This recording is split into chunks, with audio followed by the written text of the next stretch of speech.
Welcome back to the channel. दोस्तों, आज के वीडियो में हम लोग एक इंपॉर्टेंट डिस्कशन करने जा रहे हैं जो कि आपका कैश ट्रांजैक्शन से जुड़ा रहने वाला है। और 2024 में अगर आपने ये ट्रांजैक्शंस करे तो आपके ऊपर क्या इंटरेस्ट पेनल्टीज और आपके ऊपर कितना टैक्स लगने वाला है। तो दोस्तों, मैं हूं कशिश from tax and accounts burner, जहां हम बात करते हैं अकाउंटिंग, टैक्सेशन एंड फाइनेंसेस की। दोस्तों, अगर आपने कैश में 2024 में ट्रांजैक्शंस किए हैं तो ये वीडियो आपके लिए बहुत ही इंपॉर्टेंट रहने वाला है, क्योंकि अगर आपने उन ट्रांजैक्शन का इनकम टैक्स डिपार्टमेंट को जवाब नहीं दे पाए और आपने वो ट्रांजैक्शन आपके खाते में आ गए, अगर आपने वो कैश बैंक अकाउंट में जमा कर दिया और इनकम टैक्स की स्क्रूटिनी हुई, आपने क्या किया, उस कैश ट्रांजैक्शन का एक्सप्लेनेशन नहीं दे पाए इनकम टैक्स डिपार्टमेंट को, तो उस केस में आपके ऊपर कौन कौन से प्रावधान लगाए जा सकते हैं, यानी कि आपके पास कितना टैक्स लगाया जा सकता है, पेनल्टी, सरचार्ज और भी बहुत कुछ है जो आपके ऊपर लगाया यहाँ पे जा सकता है। तो दोस्तों, वीडियो को पूरा देखिएगा, स्किप मत करिएगा, वरना अगर आपने कैश में ट्रांजैक्शंस किए होंगे तो आपके ऊपर ये प्रोविजंस लगने वाले हैं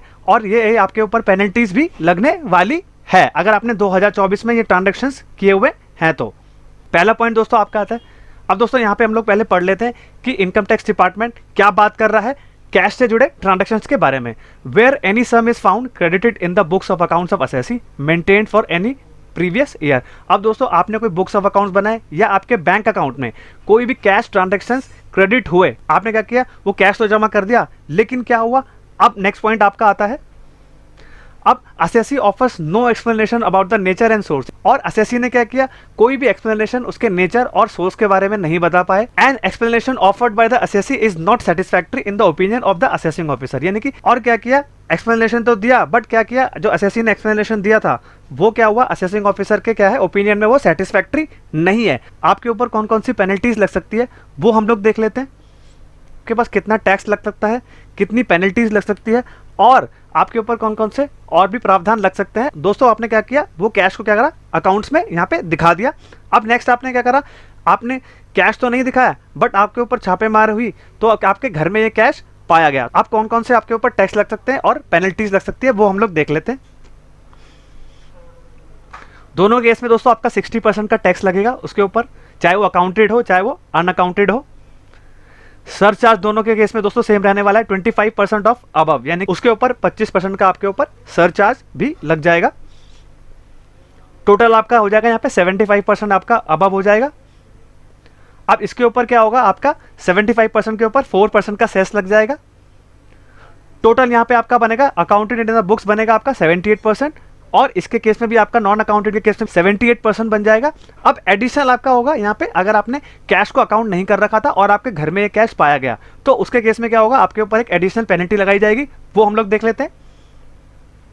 penalty under section 271AA(C) 10% on tax rate, यानी कि आपका जो 60% है उसका भी 10% ऐड कर दिया जाएगा यहाँ पे, और आपका जो इफेक्टिव रेट हो जाएगा आपका नॉन अकाउंटेड के केस में वो आपका 84% हो जाएगा, और आपका जो इफेक्टिव रेट होगा अकाउंटेड के केस में वो आपका हो जाएगा यहाँ पे 78% का। तो दोस्तों, ये आपके ऊपर क्या होगा, आपके ऊपर पेनल्टीज और आपके इफेक्टिव रेट ऑफ टैक्स लगने वाले हैं अकाउंटेड के केस में और नॉन अकाउंटेड के केस में। अब एक हम लोग प्रैक्टिकल एग्जांपल के जरिए में सीख लेते हैं, अगर आपकी इनकम कितनी हुई तो आपके ऊपर कितना कितना टैक्स यहाँ पे लग सकता है।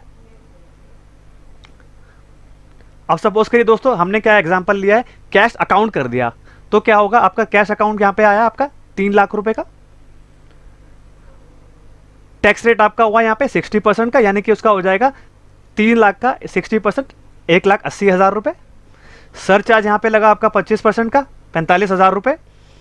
टोटल दोस्तों आपका यहाँ पे हो गया 5,25,000 रुपए आपका यहाँ पे हो गया। अब इसके ऊपर आपका सेस लग जाएगा 4% का, यानी कि सेस हो गया आपका 21,000 रुपए। अब दोस्तों यहाँ पे आपका जो टैक्स पेएबल आ जाएगा इस केस में, अकाउंटेड केस में आपका आ जाएगा यहाँ पे 5,46,000 रुपए। अब दोस्तों, इसी एग्जांपल में हम लोग देख लेते हैं कि कैश अगर अकाउंटेड नहीं होता तो उसके केस में क्या होता।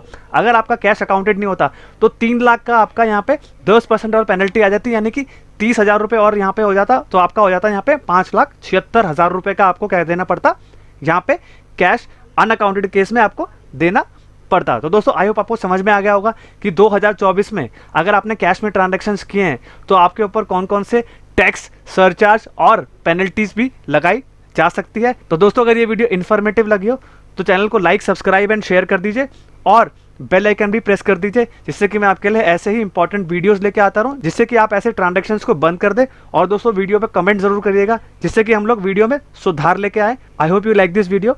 Thank you very much and have a nice day.